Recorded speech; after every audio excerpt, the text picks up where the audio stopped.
We live in a time of greatly expanded and disseminated information, but not all of this information is true.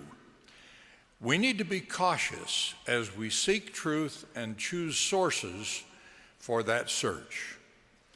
We should not consider secular prominence or authority as qualified sources of truth.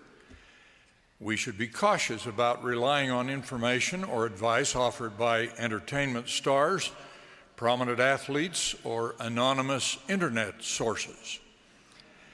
Expertise in one field should not be taken as expertise on truth in other subjects.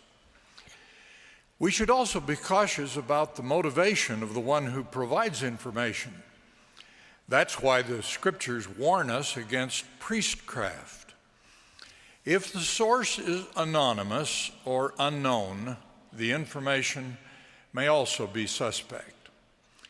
Our personal decisions should be based on information from sources that are qualified on the subject and free from selfish motivations.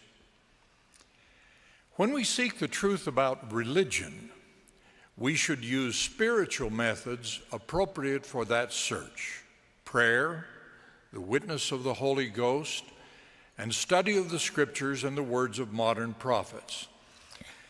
I'm always sad when I hear of one who reports a loss of religious faith because of secular teachings. In our increasingly secular society, it is as uncommon as it is unfashionable to speak of Adam and Eve, or the Garden of Eden, or a fortunate fall into mortality.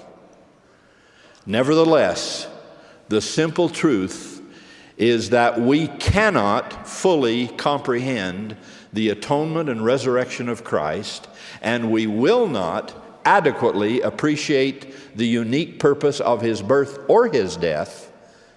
In other words, there's no way to truly celebrate Christmas or Easter without understanding that there was an actual Adam and Eve who fell from an actual Eden with all the consequences that fall carried with it. The researchers simply excluded all the large mismatched sections, a whopping 1.3 billion letters in all, and performed a letter-by-letter comparison on the remaining 2.4 billion, which turned out to be 98.77% identical. So, yes, we share 99% of our DNA with chimps if we ignore 18% of their genome and 25% of ours. It is difficult for mortal minds to comprehend the majesty of the creation. It is much easier for us to think about good things to eat or fun things to do.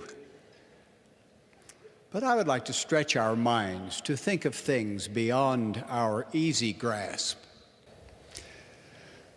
I testify that the earth and all life upon it are of divine origin.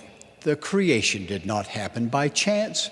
It did not come ex nihilo, out of nothing. And human minds and hands able to build buildings and create computers are not accidental. It is God who made us, and not we ourselves. We are his people. The creation itself testifies of a creator. We cannot disregard the divine in the creation.